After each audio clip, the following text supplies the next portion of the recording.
Hey guys, thank you guys for joining me on my Ed Talk today. A couple things we're going to be going over is the 21st century practitioner instructional leader action plan and reflection that I have. Overall going through this process, understanding what a leader is, how important it is to be a 21st practitioner, and tie that into being a leader, and all that. So, first things first, my name is Brian Perez. I am a PE or physical education, but we're going to call it PE tonight. I am a PE teacher. I come from a very small district out in Merced, California. And so, my overall plan is revolved around the main issue at hand. And the main issue that has been going on at my school and in my community is that we have a PE teacher who left our school in our district, and she found a job elsewhere. And it was very early into the year where we were about 3 or 4 weeks into the school year already. And so what ended up happening was myself and my colleagues, we just butted heads a lot trying to figure out how we pick up the slack for her. We didn't we still don't have anybody filling the position, so it caused a huge issue, a lot of ethical problems, ethical issues amongst ourselves, with their admin, and then of course our peers, and anybody really stepping in to fill that role of the missing PE teacher. And so there's been a lot of confusion. It's been a conducive environment. The students are behaviorally, just reacting to this environment that we've created. And so, overall, my vision is this. You're going to reunite the PE department for the greater good. And what I mean for the greater good is overall our community. Um, you know, our community right now, like I said, has been hurting because our students are learning from the conducive environment, and they're taking those traits and learned attitudes from us into their classrooms, to their homes, and it's changing the dynamic of our community in not a good way. And so by reuniting our PE department, it will have a rippling effect into other, areas, classrooms, homes, personal relationships, all that. But to do so, we're going to talk about the prep work that I had to do in understanding what it is to be a leader. And so my overall understanding of a leader way back when, myself, I'm a coach. I've been a coach for about 7 years. I've also been a collegiate player in football. And so I remember the one phrase that always comes to mind, and the phrase is to be a leader by example. Um, and it always raises the question, even to me as a coach, when I tell my athletes, I always raises the question, what is a leader? How do you lead by example? How do you lead by example? It's always just been confusing when people have, expressed that and said that. And at the beginning of this course and this action plan, that was more or less what I thought a leader was: somebody that you followed, somebody that led by example, that displayed the quality traits that everybody valued, and you just went from there. But you know my vision throughout this entire process has completely changed. um, to be a 21st century practitioner, however, before we tie it into being a leader, 21st century practitioners need to be able to develop the 4 C's. Now, these 4 C's are, they've come from these Dewey schools. They're focused on, producing the 21st century leaders. When we hear 21st century, we think technology, but no, really, it's overall creativity in the way we think and we collaborate and we communicate with each other. And the 4 C's, again, are right here. They are the critical thinking, collaboration, communication, and creativity. And so, to be a 21st century practitioner, you have to be able to understand how to develop these skills in your students, in yourself, in your peers, right? And overall, just in your community.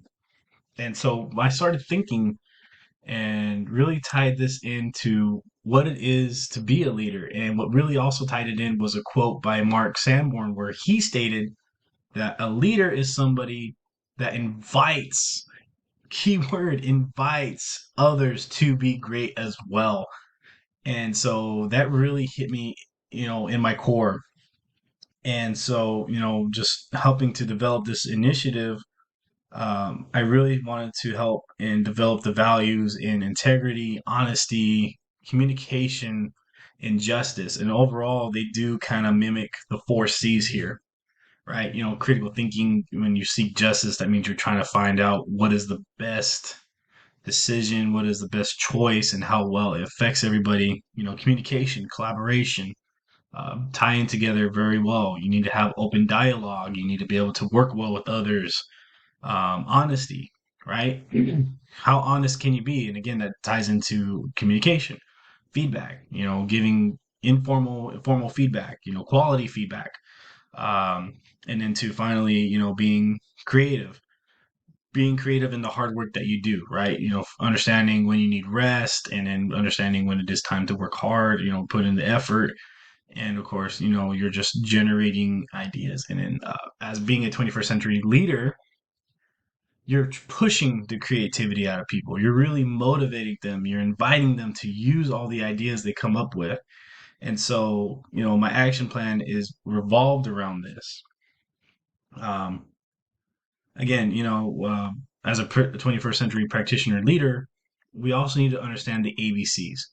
And the ABCs are affective, which means, how are we being affected emotionally, behavioral, what is the outcome of the decisions we make, how are people reacting to it? And then, of course, cognitive, right? How is our thoughts, our belief system, our morals, how is that all changing as we go through this process? Um, and understanding that is, it really helps us become that transformational leader as a 21st century practitioner leader, because we really, really look at all attributes and the attitude of the community, the learning environments that we are trying to establish. And so the action plan that I've actually come up with focuses on the ABCs and, of course, the four C's of a 21st century leader. So, step one, we are effectively trying to figure out how everybody's being affected, right? Emotional. When you step in that door, how do you feel? Do you feel supported? Do you feel like I got your back? Is there anything else I need to do? Things like that. What's the behavior? What's the outcome right now? And that's pretty much the students reacting the way they are in the conducive environment we've created. Um, and of course, cognitively, do we understand what our expectations are? Do we know what the rules are? And so we really get to see that. And then we also get to understand the two types of conflicts that Northouse brings to light in her book, Introduction to Leadership.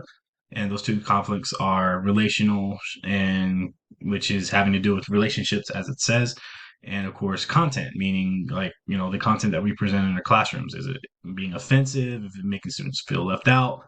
Things like that. And then we also get to figure out who is directly and indirectly affected, right? Creating those open dialogues, having people share their experiences, it's huge. It goes a long way. Um, Once we go through that, that process is going to take a while, roughly 1 to 2 months. Take our time with it. We're going to make sure everybody's heard. Then we finally get to create a draft of the rules and expectations. And again, this is just for everybody to try. It's not being forced, just to show what kind of feedback we're getting, or what kind of changes are being made, what's working, what's not working, right? We're building that knowledge. And then finally, we build a consensus again, right? People have tried it, they've built their own knowledge to it, and we really get to start finalizing what's been working, what hasn't been working. We will put pros and cons in, really figuring out our rules, our expectations, how the ABCs, what are the ABCs right now in our students and our parents and every stakeholder. And then we finally get to finalize our plan, and we get to implement it, um, hopefully after break, and really just kind of really hone in. And hopefully we are, get to see that our community is building values and integrity, honesty, communication. And of course, we are always seeking justice, right? We want to make sure everybody feels supported and that everybody gets to see their input really, really bring value to this. Um, and so, this has completely changed my perspective of what a 21st century practitioner leader is, because, me personally, I'm just all about the affective. I am emotionally bought in. I mean, I'm not so much of an emotional person, but I do take into consideration what others have to say and how they are being affected, right? I know I get the downplay of, oh, he's a PE teacher, he's always going to be focusing on classroom management. That's really not the case. I really care for my students. And so, me being the person that I am, uh, being a 21st century practitioner has really just opened my eyes to how, emotionally unstable our community was and how it needs to be stable in order for us to really work effectively in the four C's of being a 21st century leader. And of course, again, right, the goal is to motivate others to be leaders. And so um, being able to give everybody a chance to speak really does help push that initiative. And of course, our students get the benefit of it because they're indirectly affected, but overall, their attitudes towards the community and each other will reflect what we're all trying to implement and what we're all trying to achieve. And then eventually, they will understand what's being asked of them. They will be emotional about what choices other people are making, and the behavior will be that they're holding each other accountable, that they are asking the hard questions, and they are creating the open dialogue with us, which is super, super meaningful. Um, so, just reflecting on this, my overall transformation, has really, really gotten me out of just this straightforward thinking of what a leadership is, and has really allowed me to focus on the skills that I want to perfect. I want to be able to build my humanity, right? I know we're all humans, we all make mistakes, and so understanding that goes a long way. Making sure that I am articulate in the explaining of things, right? I want to make sure my students understand, my peers understand, my admin understand the rules and expectations, the procedures that I've set forward to make sure they have a safe and stable environment, but to also make sure everybody feels supported, right? Again, I am emotionally bought into this. Um, Again, a leader is somebody that has a set of skills that is able um, to motivate others, right? As Mark Sanborn says, I want to motivate others to be great. And so that is my ultimate goal. I don't want to be the one stuck doing all the work, but in a sense, I would love to see others really pursuing greatness, right? As we like to call it, but really just pushing themselves above, meeting higher expectation, meeting higher standards, and just setting the bar for themselves. And so I really, really hope to motivate others to do that as a leader. Um, Effectively, throughout this entire process, I have been emotionally drained.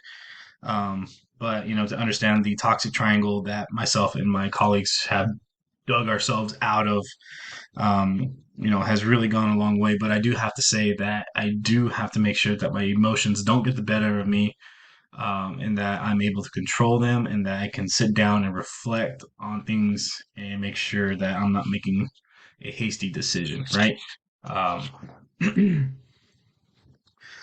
Looking at behavior overall, my behavior has changed. I have definitely been more respectful to my colleagues. I am willingly able to hold a conversation with them now. I'm just just trying to be the middleman for both of them and just keeping all of us sane. And their behavior as well has changed. Uh, my behavior overall has completely improved. Uh, as being a leader or trying to be a leader, and I'm more focused on just producing more leaders around me. Um, Cognitively, being the leader I've always wanted to be. I have definitely helped develop my own articulation skills. I have gained my own knowledge about how to approach certain conflicts. Right, we talked about the two conflict and or content, sorry, in relational conflict, and just I have a better understanding of how to approach these conflicts. Um, you know, so overall, it has really just opened my eyes. To believe that leadership is not just to be shown and followed, but it is to help others develop as a leader and really push them, or not push them, but motivate them to help us meet our goals. And by building value for our group members, it is vital to our success that, we all get to point out issues and ethics that are detrimental to our community. And so we can all come together, and so we all have the confidence and the passion to be able to overcome these issues. So again, thank you guys for your time tonight. I really do appreciate it. I really hope that my views as a 21st century practitioner help you to motivate others to be leaders themselves, and to identify your skills is going to be a big deal. Thank you guys.